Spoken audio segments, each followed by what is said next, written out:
Oi! Hoje vamos causar polêmica nesse canal, vamos fazer aquele tipo de vídeo em que a gente perde muitos seguidores.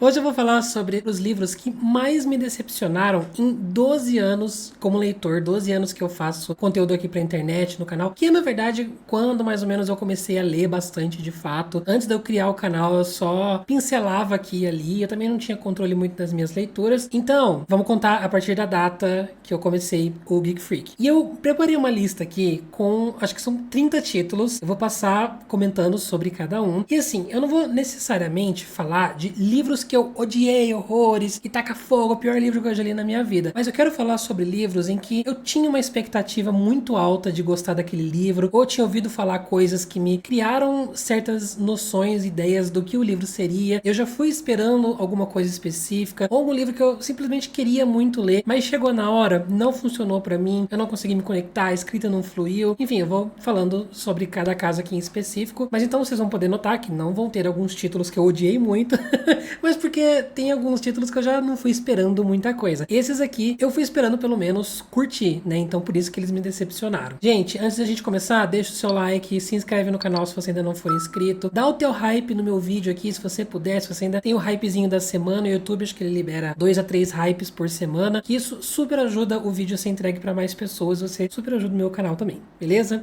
Bom, vamos lá. O primeiro título, que na verdade eu nem cheguei a falar dele aqui no canal, eu falei só pro pessoal do Catarse num vídeo exclusivo, que foi A Fúria e a Aurora. Vocês já podem perceber que essa capa já é horrorosa, então tipo assim, Vitor, o que você tava esperando desse livro? Mas na verdade ele tem uma capa muito mais bonita lá na gringa, e ele é um reconto das Mil e Uma Noites, que eu sempre tive muito interesse, mas eu nunca li de fato, ou nunca assisti nada, nenhuma adaptação do Mil e Uma Noites original. Eu até tenho o livro original, mas eu nunca li. Aí eu resolvi começar com esse, começar de uma forma mais light, e assim, eu até achei interessante, mas eu achei que a autora, você vê claramente os momentos em que ela pausa a narrativa dela pra começar a florear.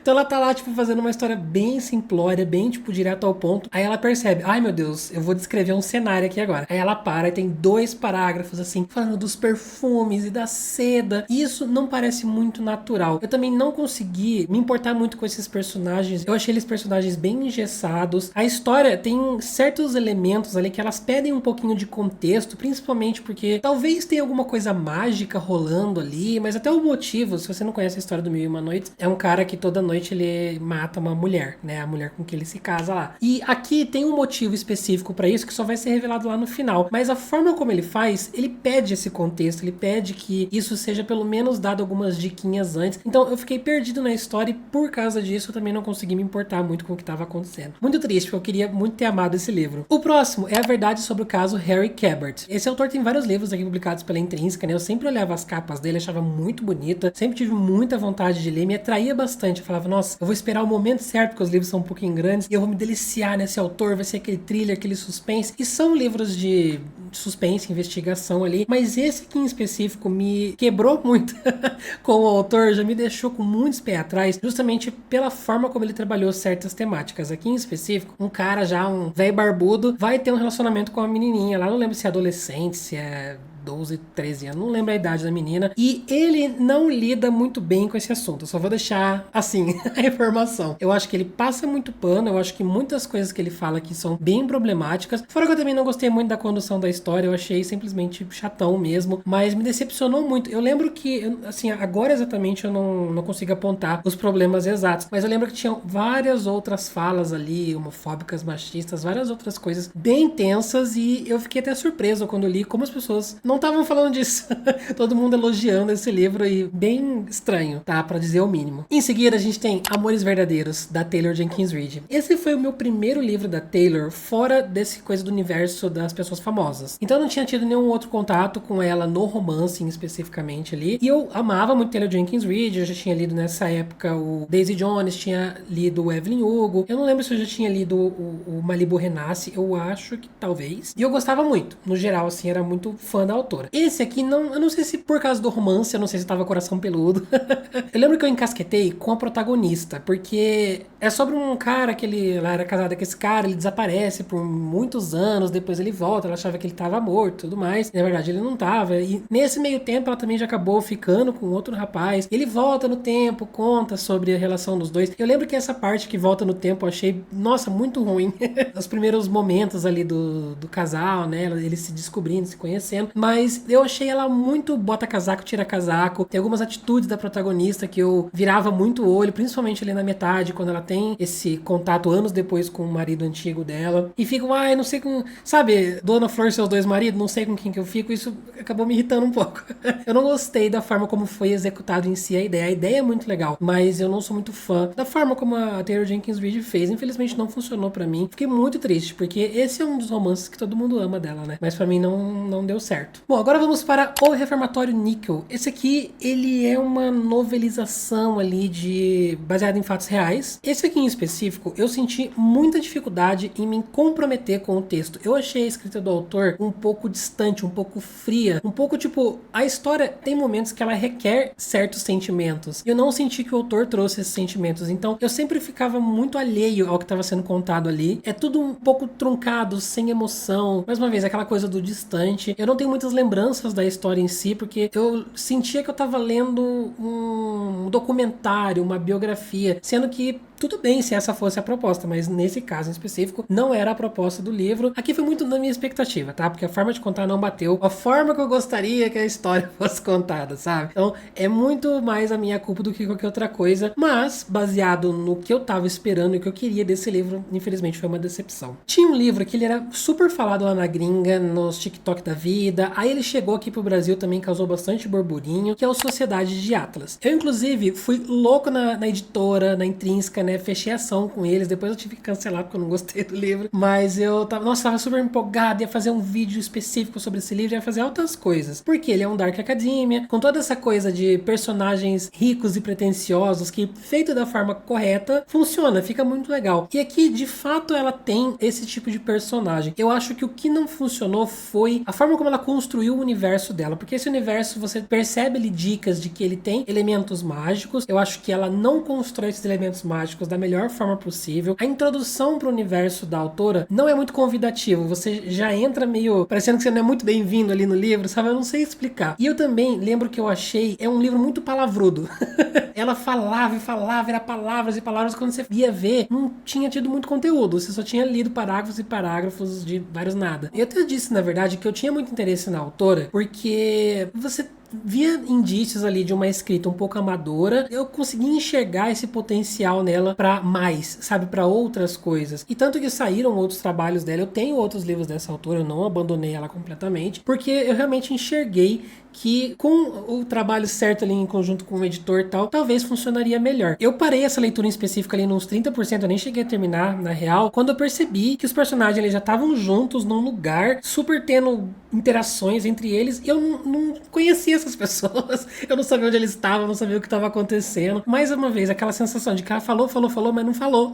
Mas o que é aquele meme da Gretchen? Bom, outra decepção muito grande foi o Viúva de Ferro. Esse é até um livro que eu às vezes penso, será que eu não tava chato demais? Será que eu não devia dar uma segunda oportunidade pra ele? Porque eu vejo tanta gente amar. Aqui em específico, a gente tem um livro com um universo muito interessante. A proposta é muito interessante, mas eu achei, infelizmente, muito mal construído, muito confuso. Nossa, eu lembro que eu li as palavras e eu não conseguia absorver o que eu tava lendo, não fazia sentido assim nos meus olhos. Não sei se era mal descrito necessariamente, mas eu lembro que eu tive muita essa dificuldade de conseguir visualizar o que estava sendo falado. A protagonista também me deu muito uma irritada, porque tudo ela ficava nervosa, tudo ela briga. Aquele outro meme também. Tudo ela ficava batendo boca, arranjando confusão, e toda hora ela explodia. Daí eu já tava meio assim com esse livro, eu já não tava muito afim de continuar. Aí eu fui atrás de spoilers, e quando eu descobri qual que é a maior reviravolta dessa história que acontece lá no final, e eu percebi que é a exata reviravolta de outro livro que eu amo muito, que eu li há muitos anos atrás, que eu não vou comparar, senão vocês vão pegar spoiler um do outro, mas gente, é a mesma reviravolta, e é algo que quando eu li pela primeira vez naquele outro livro, eu achei revolucionário. Aqui no Viúva de Ferro, eu achei batido fit e plágio. Eu sinto que não foi necessariamente um plágio, sabe? Mas eu sinto que é uma ideia que já desgastou quando chegou aqui no Viúva de Ferro, já não é mais tão revolucionária e não é tão assim, tipo, meu Deus, que reviravolta. Eu acho que eu peguei um pouco de ressentimento, assim, desse livro, quando eu vi que ele fazia a mesma coisa de um livro que eu gostava muito, e eu também deixei isso aqui pra lá. Infelizmente, não vou continuar com essa série. Eu, às vezes, tenho sentimento, poderia reler, dar uma segunda chance, mas eu sei que eu não vou, tá? Sendo muito sincero já com vocês aqui. Em seguida, a gente tem Magnolia Parks. Esse aqui, eu não vou falar que eu esperava uma grande obra literária, mas eu esperava me divertir. Eu já sabia que não ia totalmente ser o livro pra mim, mas eu achava que ia ser aquele livro zero neurônios, aquele livro que você ia acompanhar o Josh e a Amber. E não ia ser nada demais, mas ia ser divertido, né? Entretenimento. E, gente, o que eu encontrei foi muito pior.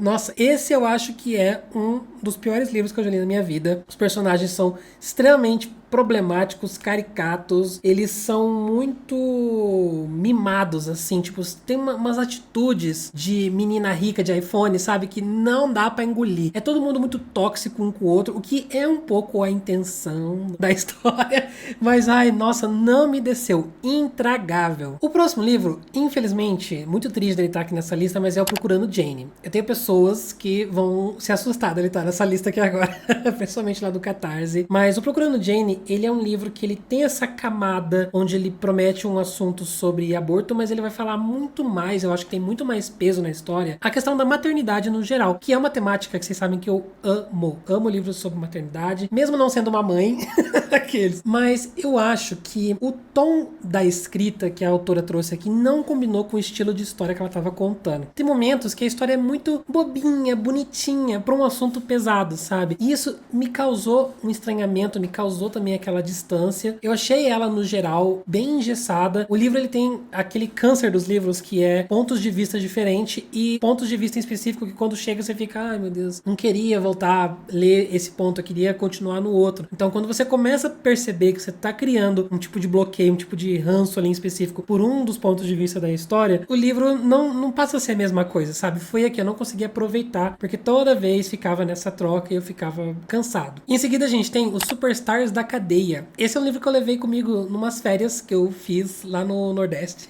Eu fui passar um tempinho lá, descansar, e nossa, que tristeza. Pior livro que eu poderia ter levado comigo, porque não me prendeu. Eu acho que esse livro, não sei, não fez sentido na minha cabeça. Eu não consegui também absorver o que tava rolando. Eu não conseguia. Pra mim, os personagens muito se pareciam entre eles. Parece que eu tava lendo a mesma pessoa por pontos de vista diferentes. A história também, a forma como ela é apresentada pra gente, deixa aquela confusão. E, tipo, ele introduzia várias coisas pra gente. Cada capítulo começava a introduzir coisas novas. Então, sempre também tava sendo aquela sensação cansativa de, ai meu Deus, vamos aprender mais coisa agora. Você nunca entrava de fato 100% na história e fluía, sabe? Você sempre tava tendo que ser apresentado coisas, mas não só isso. Toda vez que começava a ser minimamente interessante, mudava, acabava aquele capítulo ou partia pra outra coisa, então sempre também era muito anticlimático. Tem muitos personagens, eu acho que a coisa que mais me incomodou no geral foi que todos eles estavam sendo só nomes na página. Sabe quando você não consegue nem criar imagem desse personagem na sua cabeça? Você só lê o nome e é só aquilo mesmo, você não tem uma construção desse personagem na sua cabeça. É isso que aconteceu aqui, infelizmente. Bom, vou ser massacrada aqui agora, mas Conto de Fadas, do Stephen King. Esse livro, ele é dividido em duas partes, vamos dizer, né? A gente tem a parte do nosso mundo real aqui, onde o menino tá descobrindo coisas, e daí ele faz uma viagem para esse mundo de conto de fadas, esse mundo mágico, sobrenatural ali. E eu tava gostando muito do suspense antes dele chegar nesse lugar, uns barulhos, uns lugar meio estranho ali que ele tava investigando, acho que tem um senhorzinho também que ele conversa. Beleza, aí tava muito legal, eu tava, nossa, quero super ver o que vai acontecer. Quando ele chega nesse mundo do conto de fadas, aí eu achei o livro muito chato, aí o livro me perdeu, porque ele tem essa lembrança desse, é justamente estilo conto de fadas mesmo, negócio meio mágico de Oz, Alice no País das Maravilhas, onde tudo é meio lúdico, tudo é muito bem fantasioso mesmo, e eu acho que não fez muito o meu estilo que eu tava imaginando que seria o Stephen King abordando fantasia. Eu confesso que eu tenho muita dificuldade dificuldade em conseguir gostar dessas coisas de Mágico de Oz, de Wicked, de Alice no País mesmo. Esse tipo de história, no geral, não causa muita emoção em mim. Eu acho que eu não tive muito esse contato com essas histórias quando eu era menor, então eu não tenho memória afetiva com esse tipo de história. E ver que seria mais voltado pra isso me desanimou um pouquinho. Eu também não consegui terminar esse livro. Esse sim pode ser que eu dê uma segunda chance no futuro. Não sei, vamos ver. Outro livro que tem uma fanbase perigosa, então eu vou ser muito breve, mas é o Casa de Folhas. Esse aqui, gente, eu entendo o conceito dele, tá? Vamos deixar muito claro, eu entendo o que ele quer fazer. Eu acho besta isso, tá? Aqui é sobre uma casa onde ela parece ser maior por dentro do que por fora. É uma casa muito doida e o livro é contado de uma forma muito maluca. Esse livro fez todo um burburinho, né? Quando ele saiu, tanto por causa do preço, mas porque ele é um livro muito diferentão, as páginas tudo de ponta cabeça e cada página é de um jeito diferente. E o livro, ele tem uma coisa que, tipo assim, ele tem muito texto que não é importante pra história, que não acrescenta em nada. E tem muito texto acadêmico, tem muito texto estudando coisas que não existem.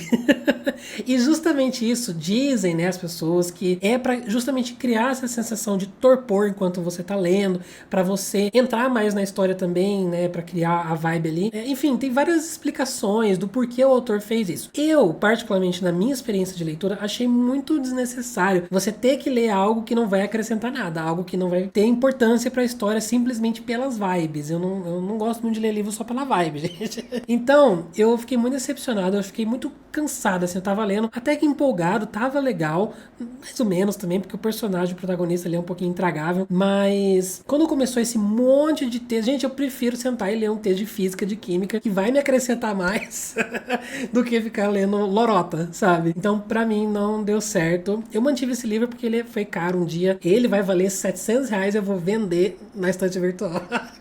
Bom, vamos falar sobre Silo. Gente, que decepção esse aqui também, né? Eu segurei essa trilogia, nossa, desde 2014, 2015. Eu conheci o autor na Bienal, uma vez ele veio muito aleatoriamente, ninguém tava nem aí pra esse livro. Eu lembro que ele ficava andando pelo stand da Intrínseca, pra você ter noção. Tava lá parado, assim, ó.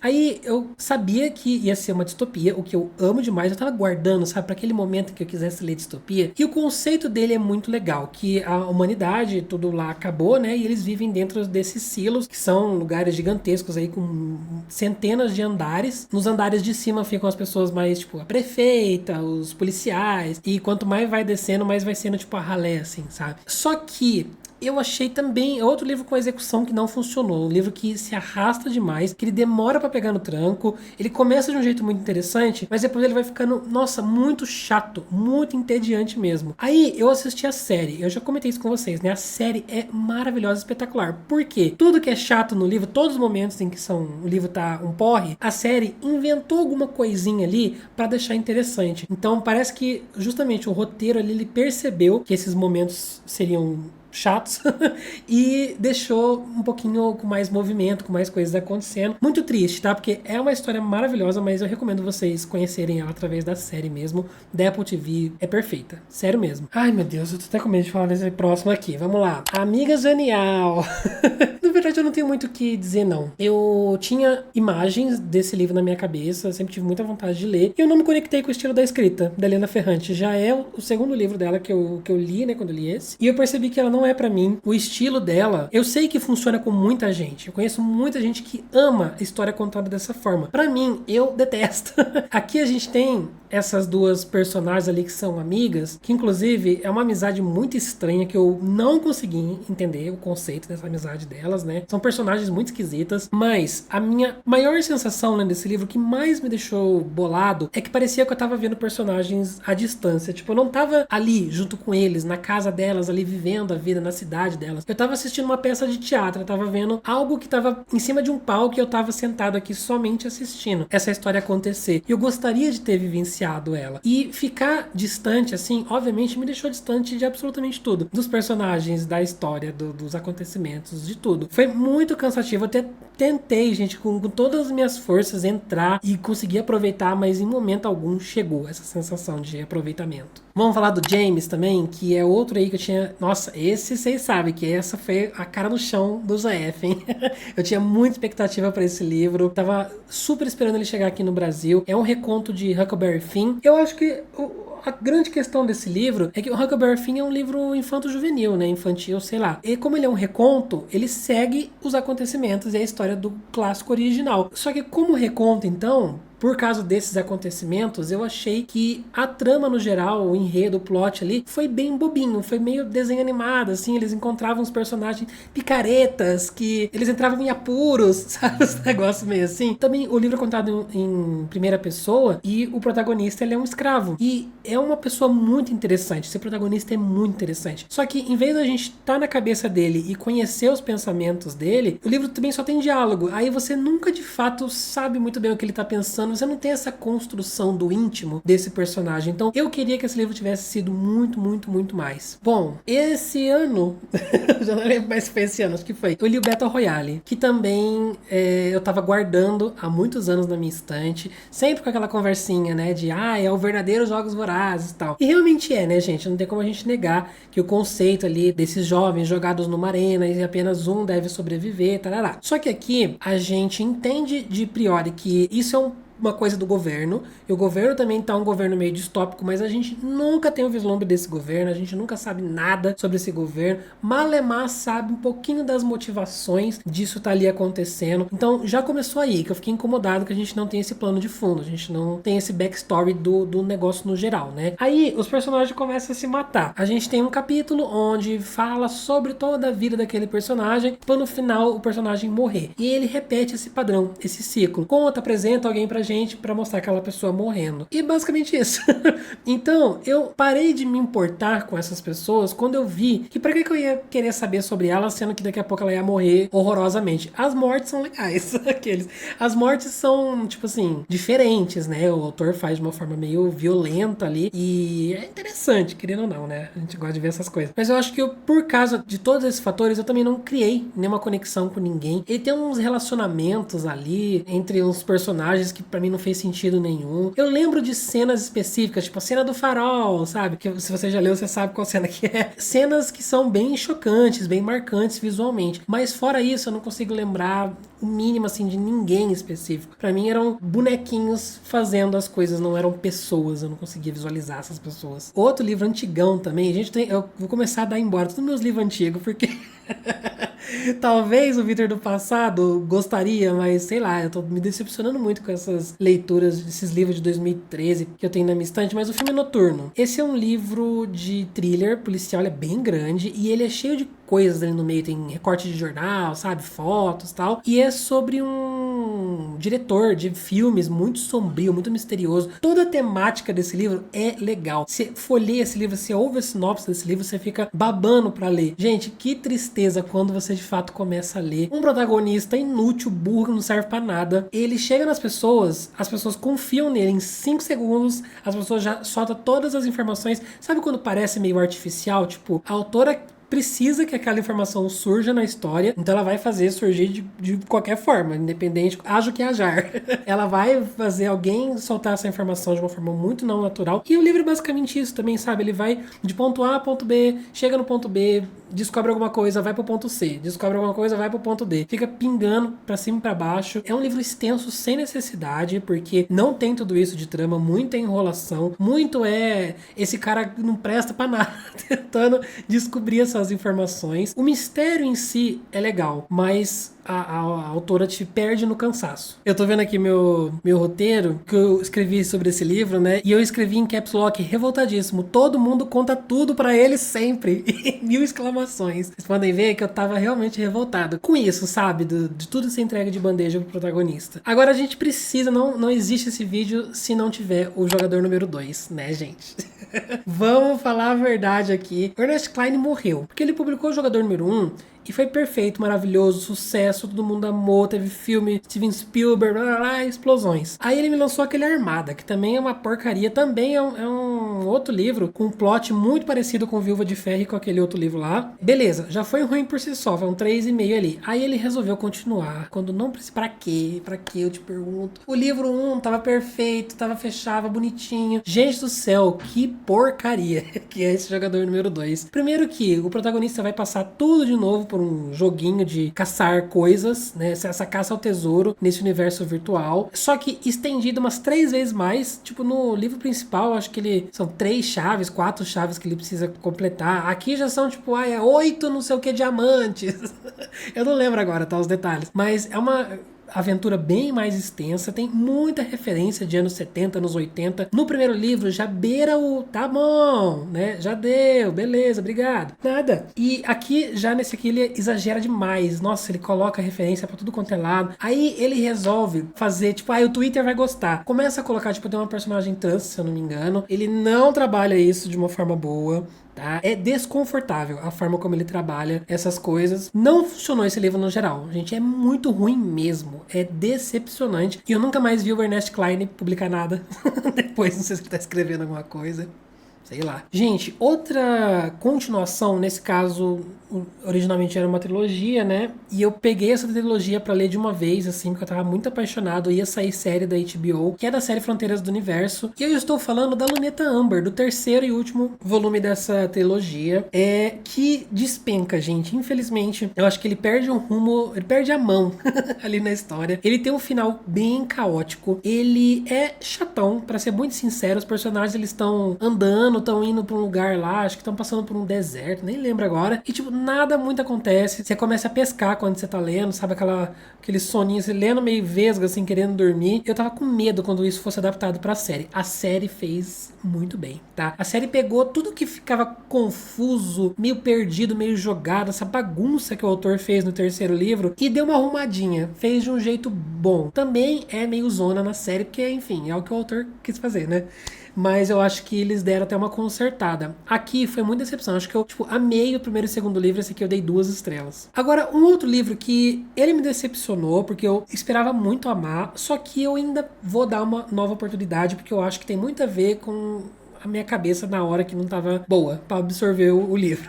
Que é o Noivos do Inverno, que eu sei que muitos de vocês amam, vocês super falam desse livro pra mim. Esse conceito também de uma cidade flutuando, nossa, quero.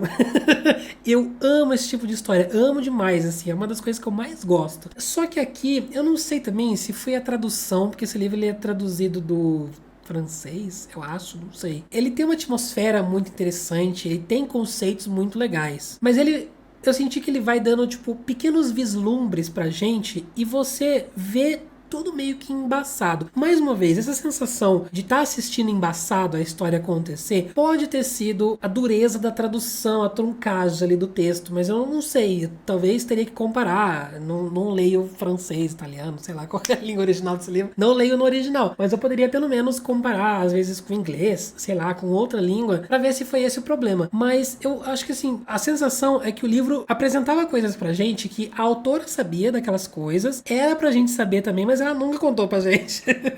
Então, eu a todo momento tava vendo as coisas acontecer, mas eu não entendia de fato os pormenores, os porquês, as coisas por trás, as explicações. Eu tava muito confuso nesse livro, gente. Eu lia e não tava, eu tava, o quê? Nossa, eu tô vendo a minha resenha aqui, nem o que eu escrevi na minha resenha eu entendo. Não faz sentido nenhum. Enfim, Os Noivos do Inverno, eu vou reler, eventualmente, tá? Eu vou dar essa segunda chance, porque eu acho que pode ter sido também muito da minha cabeça de não tá com saco pra ler e não tá conseguindo absorver. Porque eu gritei, né? Era do saco! Enfim, vamos falar de Cordialmente Cruel. Gente, essa série aqui tá beirando cômico também, né? Porque eu vi esses dias que saiu mais uma capa. Essa série já tem 12 livros, se duvidar. Cada hora sai alguma coisa a mais, um rejunte na cozinha que ela quer botar, uma piscina que a autora quer construir. Aqui é sobre adolescentes que vão investigar coisas, né? O que por si só já é um pouco complicado pra mim. Mas eu tava na vibes, sabe? Eu já sabia o que esperar, eu já fui preparado, né, pro livro. Esse é um outro livro com essa mesma coisa do ponto de vista que estraga, porque aqui no caso ele é passado e presente. E eu amava o passado. Nossa, toda vez que eu voltava pro passado eu ficava muito intrigado. Aí ia pro presente, nossa, achava um porre, eu dava vontade de dormir também. Os personagens eu também achei todos eles muito genéricos, ninguém ali me interessou o suficiente pra segurar a trama pra mim. Eu achei muito bobo as coisas que estavam acontecendo, eu também não consegui me envolver nessa investigação deles, eu não consegui me importar pra onde eles estavam indo, o que eles estavam tentando resolver. Eu li esse livro meio no off, assim, sabe? Aquele livro que você leu e você não sabe o que você leu, você nem prestou atenção no jeito que você leu, porque porque eu não tava realmente muito envolvido. Eu escrevi aqui sobre os personagens. Essas pessoas não fazem mais nada da vida, elas estão ali pra estudar, mas ficam só sapateando o dia inteiro pra cima e pra baixo de Havaianinha. Ai, amei. Rindo comigo mesmo, viciado no meu próprio CD. Bom, próximo livro, Antes que o Café Esfrie, que, ai gente, esse livro eu ouvia todo mundo falar que era uma graça. Nossa, o tanto de gente que falava que chorava com esse livro, horrores. E, assim, ele foi o que mostrou pra mim que eu não funciono com ficção de cura. Realmente não é minha vibe, não é meu gênero. Gente esperançosa. Aqueles, eu gosto de gente sofrida, gente com problema traumático. Mas assim, na verdade, aqui a central do livro, a premissa do livro é interessante, né? Que você pode revisitar o passado ali enquanto o seu café tá quente. Alguma coisa assim. E as histórias que vão contando, porque são várias pessoas que vão vir nessa cafeteria. Parece até um livro de contos de vez em quando, que cada hora vai contar de uma pessoa diferente. E essas histórias até que são fofinhas, sabe? O que elas estão passando, a cura interior que elas estão procurando ali é fofinho. Mas eu achei um livro desconexo também. É outra dessa situação em que eu lia e não conseguia absorver as palavras. Eu acho que, na verdade, essa novidade, essa coisa da viagem, ela começou a se desgastar muito rápido. Parece um conceito interessante, mas ele fica velho rápido. Então, ali em 50 páginas, eu já estava também muito cansado. Ele repete muita informação, descrição. Eu lembro que ele também tinha bastante descrição que incomodava. Diálogos que, não sei, às vezes os diálogos não faziam sentido. Desconexo mesmo, eu ficava meio... Acho que essa é a minha grande sentimento, minha grande relação com esse livro. Eu li o livro inteiro. Bom, vou falar brevemente também, que vocês sabem que eu não curto muito, mas assim, obviamente eu fui com muita expectativa, com muita esperança, porque eu amo esse universo, mais o Cantiga de Pássaros, né, dos Jogos Vorazes lá. Eu acho que o grande problema desse livro é que ela quis fazer muita coisa. Eu acho que as coisas não funcionaram bem. Eu acho que o problema pra mim foram os personagens, na real. Eu achei os personagens bem Frankenstein, assim, pedaços de coisas que ela queria inserir na história, mas todos eles ficaram um pouquinho caricatos demais, ficou muito fora do padrão que a gente já conhecia da trilogia dos Jogos Vorazes. Mas o último dela que ela lançou, que eu esqueci o nome, O Amanhecer na Colheita, aquele eu amei, aquele muito bom. Eu acho que ela recentralizou ali voltou pra Suzanne Collins que a gente conhece, mas aqui no Cantiga, não sei, gente, é essa sensação que eu tenho, que ela tentou fazer muita coisa e ficou bagunçado, ficou uma zona, ficou tudo muito... Ai, não sei explicar. Ah, é isso, bagunçado, zona. Sei lá. Bom, vamos falar de Lugar Errado, Hora Errada. Esse aqui teve uma época, foi muito engraçado, que eu falei, eu prometi que eu não ia comprar livros mais, né? E que eu ia somente comprar os livros e ia começar a seguir o clube da Reese. E eu ia comprar todo mês o lançamento que ela colocasse ali pro clube. Isso durou um mês, porque logo esse, que foi o meu primeiro, eu não gostei. Mas o mais interessante, o mais triste também é que a premissa desse livro é muito legal. Acontece uma coisa, um assassinato ali, e a protagonista, todo dia, ela acorda um dia antes. Então ela vai voltando no tempo, um dia de cada vez. E também tudo isso vai ajudar ela a investigar o que aconteceu pra rolar aquele assassinato, né? E conseguir retraçar, né, esses passos ali. Enfim, desvendar o mistério. Eu achei que esse livro, ele é muito rapidinho de ler, ele lembra até Blake Crouch de vez em quando, mas eu acho que esse foi um defeito do livro, na verdade, porque eu acho que faltou imersão, faltou te colocar ali dentro da história. Eu acho que quis fazer tudo muito acontecendo, mil coisas ali, que esqueceu que o leitor precisava entrar na história. Mas assim, eu sei que muita gente ama esse livro, tá? Pra mim não funcionou. Eu achei essa protagonista meio que inútil também, porque ela eventualmente vai conhecer um cara, um cientista lá, e ela depende muito dele. Tudo ela fica perguntando pra ele, ela vai desesperada atrás desse cara. E não é como se esse cara estivesse viajando no tempo junto com ela, sabe? Ele não sabe. Ela vai perguntar, mas como que funciona isso? Como que é? O que eu tenho que fazer? Não sei, filha, eu não viajei no tempo. Quando começam a surgir algumas pistas, até que fica interessante, mas pra mim nunca foi interessante o suficiente pra me prender, pra me envolver, pra me deixar curioso com o que ia acontecer. Eu acho que, no geral, essa história ela tem um leve tom de amadorismo. E isso me criou aquela barreira imediata, assim. Eu não consegui passar dessa barreira. Bom, vamos falar de Véspera rapidinho também, porque eu tinha gostado muito do Tudo é Rio. Eu acho que Véspera é uma... Já disse isso milhares de vezes, não vou ficar me repetindo aqui. Mas pra mim é uma história muito simplória, muito básica, contada com 10 quilos de floreio e de frase de post-it em cima pra fazer acontecer o livro. Pra parecer que o livro é um grande ó, quando na verdade não é tudo isso. Ó, Zíper, vou falar só isso também. Cansei Cansei de perder seguidor por causa desse livro, aqueles. Já que eu mencionei o Blake Crouch, vamos falar de Upgrade, que foi o lançamento mais recente dele, nessa série de investigações policiais com elementos de ficção científica. Gente, esse Upgrade foi uma zona. Aqui ele vai falar sobre modificação genética. O que o Blake Crouch faz é deixar sempre muito acessível. Tipo, você se sente um cientista lendo, que você tá entendendo tudo, tudo faz sentido. Aqui em específico, parece que ele jogou várias coisas, vários elementos ali, nada fazia muito sentido, nada era muito plausível também. A investigação é muito chata, é só uma correria pra cima e pra baixo, não interessa de fato. É aquela coisa, você sentou, você terminou esse livro. É muito rápido de ler mesmo, no estilo das outras coisas do autor, mas é bobo. É batido. Não sei, é um meio tongo esse livro.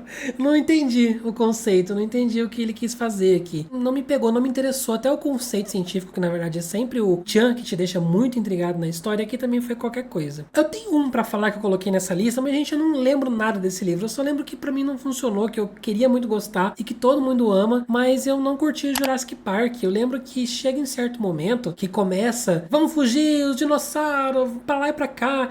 Aí tinha uma criança que ela ficava, mas por que fugir? Eu quero um sorvete. E ficava fazendo manha, berrando. Eu comecei a pegar raiva dos personagens, porque, tipo assim, era muito óbvio que precisava ser feito, mas eles não faziam.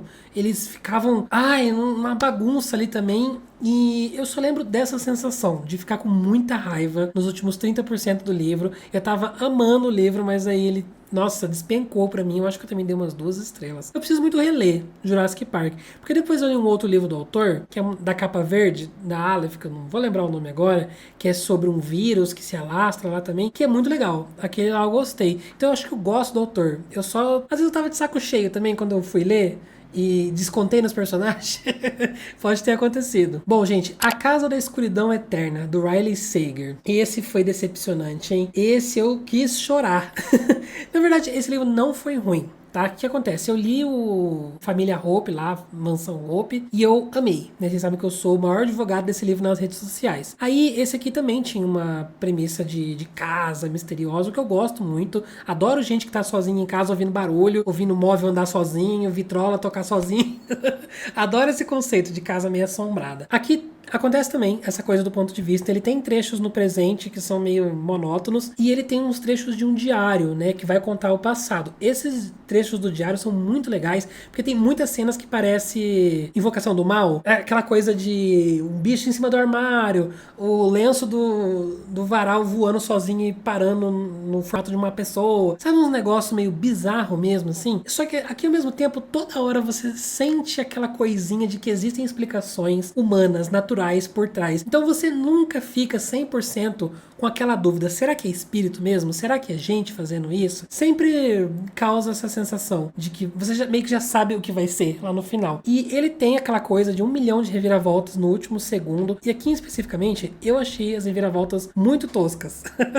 Muito fora da realidade também, mas muito bobinho, muito desenho animado ali. Tem algumas resoluções que, nossa, eu fiquei tão, é sério que é isso? Poderia ter sido tão mais. E tem muita coisa que ele deixou ali no livro também, simplesmente pela vibe do terror, que ele nunca explica. Uma coisa é isso, da vitrola tocando sozinho, aí tem uma luz lá na entrada da casa que fica acendendo sozinha toda hora, nunca explica essa luz, e não é no sentido de, vai deixar aberto pro leitor ficar se imaginando, será que era espírito ou não era? Não, é só aquele trabalho mal feito mesmo, que ele nunca se deu o trabalho de explicar. Então, encerrando, eu quero falar do Tempestades do Sul, da Brittany Cherry. Esse foi o livro que, inclusive, me fez desistir da autora. Porque, assim, eu gostei muito do Vergonha. Nossa, vocês lembram que eu falava que eu chorei nesse livro? Fazia mó auê de eu ter lido Vergonha e de ter gostado muito, de ter me emocionado. Eu gostei da profundidade que a autora deu para os personagens e toda a carga de drama, sofrimento, gente torturada da cabeça, né? Como eu já disse, eu amo. E o Tempestades do Sul, eu fui nessa expectativa também. Gente, aqui pra mim a questão que me decepcionou é que eu achei um Vergonha 2.0. Eu achei a mesma história de novo. Muitos elementos repetidos, muita coisa muito parecida com o outro livro. Aí eu não sei exatamente se é uma autora de fórmula, que todos os livros dela acabam seguindo meio que essa formulinha de vai pra cidade pequena, vai pra casa dos pais, conhece um cara ranzinza, se apaixona. Porque esse foi o exato ritmo, exato linha do tempo ali dos acontecimentos do Vergonha e do Tempestades do Sul. Aí eu fiquei muito frustrado quando eu li o Tempestades. Eu lembro que eu fui fazendo, tipo, pulando, assim, várias páginas pra acabar logo, que eu não tava aguentando mais. Porque é justamente a sensação de que eu já tinha lido aquela história, sabe? E aqui em específico, os personagens não me cativaram tanto, não me importei muito com o casal, então também não tava muito interessado se eles iam ficar juntos, não tava emocionado com as coisas acontecendo. Assim, são pessoas quebradas, né? Lidando com seus próprios problemas, o que eu gosto muito de ver. Mas, por algum motivo, eu não consegui me importar muito aqui, não. Aí eu também nunca mais li Brittany Cherry. Mas eu não vou dizer que eu desisti da autora, porque eu tenho 2 livros dela que me recomendaram. Um é da menina que fica com o professor, que eu não lembro o nome agora. E o outro tem uma sinopse muito legal também. Enfim, eu tenho mais 2 livros dela no meu Kindle. Um dia vem aí, quem sabe. Bom, vocês sabem também que eu me decepcionei com Promessas Cruéis, que é a continuação, a finalização aí da duologia do Divinos Rivais. Eu gostei muito do primeiro. Eu tava muito empolgado para ver mais os elementos que ela menciona no livro, que ela meio que promete pra gente, tanto da guerra, dos deuses. Eu achei que mais uma vez ela não entregou. Eu achei que ficou um livro sobre guerra, ficou faltando a realidade do campo de batalha ali, das coisas acontecendo. Eu achei o vilão muito caricato, um vilão muito mohaha, que ele aparecia só pra dar ordem e fazer carão e desaparecer, sabe? Basicamente também acontece um negócio lá no primeiro livro, onde ele retrocede a trama num monte e grande parte desse segundo volume, uns 60%, é o livro tentando compensar tudo isso que ele retrocedeu e chegar de novo no ponto onde ele poderia ter parado. Eu vou falar dessa forma para não dar spoiler, mas quem já leu meio que entende. Eu acho que esse retrocesso atrapalhou a história, fez a história ser mais longa do que ela precisava. Sendo muito sincero, a autora poderia ter pego coisas aqui do segundo, tacado no primeiro e feito um livro único que funcionaria da mesma forma. Então, eu acho que a sensação de decepção com esse livro é que ele não foi ruim. Eu gostei médio, mas eu acho que ele poderia ter sido muito, muito, muito, muito mais. Aí eu quero falar de uma leitura das mais recentes, que eu falei aí num vídeo onde eu li os livros favoritos dos criadores, e um autor que eu tava doido pra conhecer, um livro que eu tava maluco pra ler foi o The Devils, do Joe Abercrombie. Eu ainda tô muito empolgado pra ler o Primeira Lei, o First Law, a trilogia, que vai sair aqui no Brasil pela editora Aleph, não temos data, tá? Infelizmente não tem previsão, mas vem aí. O pessoal descobriu pelo site do ISBN. A gente tá igual leak de artista pop, de música, né? Gente, vazou que a editora vai publicar livro e tal. Mas enfim, eu tô muito empolgado pra ler o Primeira Lei, porque aquele eu acho que eu vou amar. Aqui, o que acontece? O Joe Abercrombie, ele é muito conhecido por ser o autor grimdark, que é esse estilo de fantasia mais dark, mais sangrenta, mais violenta, de decepar a cabeça, de coisas tensas acontecendo. E era isso que eu fui esperando nesse livro. Gente, esse é um livro cozy. Esse é um livro aconchegante, com uma road trip, com muito humor, o tempo todo humor e piadas, assim. E eu fiquei assim.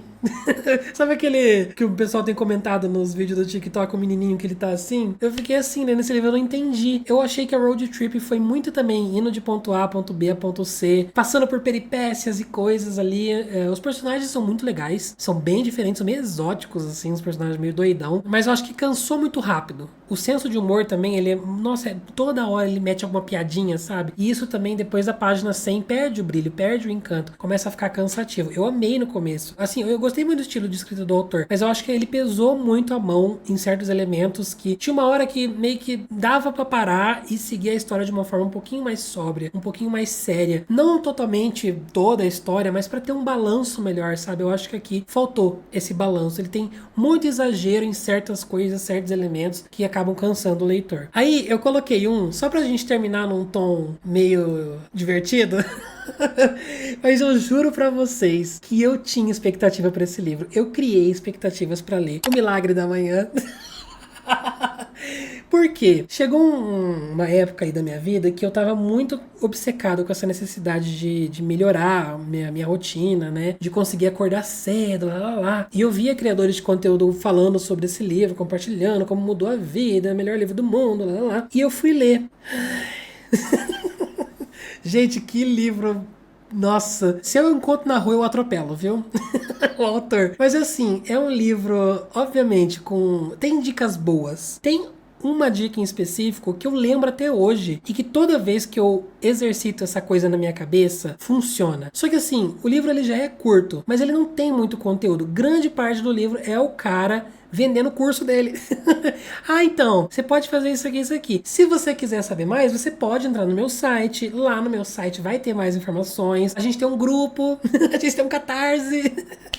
Tem um negócio que pode assinar ali se você quiser conhecer. Aí beleza. Aí você fica, ai, tá bom. Aí próximo capítulo. Aí meio que ele vai, aquele papo de coach. É bem coach, tá? Bem coach. Já vai me irritando assim. Aí a hora que chega, não tem mais o que ele falar naquele capítulo, ele fala de novo. Mas no meu site, sei lá, 40, 60% do livro é propaganda do site dele. O resto, tipo, não tem necessidade desse livro existir. Tá? Faz um post no Twitter com 3 pontinhos assim, explicando, já é o suficiente, o milagre da manhã, tá aí, tá feito. Fora que também, né, um pouco balela essa conversa aí de milagre da manhã. Enfim. Bom, gente, esse é o vídeo, os livros que me decepcionaram ao longo desses 12 anos de carreira, de vida literária, de criação de conteúdo, de compartilhar minha opinião aqui com vocês. Eu falo que eu sou crítico literário nem nada assim, sabe? Porque eu não sou. Não tenho informação. Eu estou compartilhando minha opinião, né? Os livros que funcionaram ou não pra mim. Sempre muito bom a gente estar atento a esse detalhe.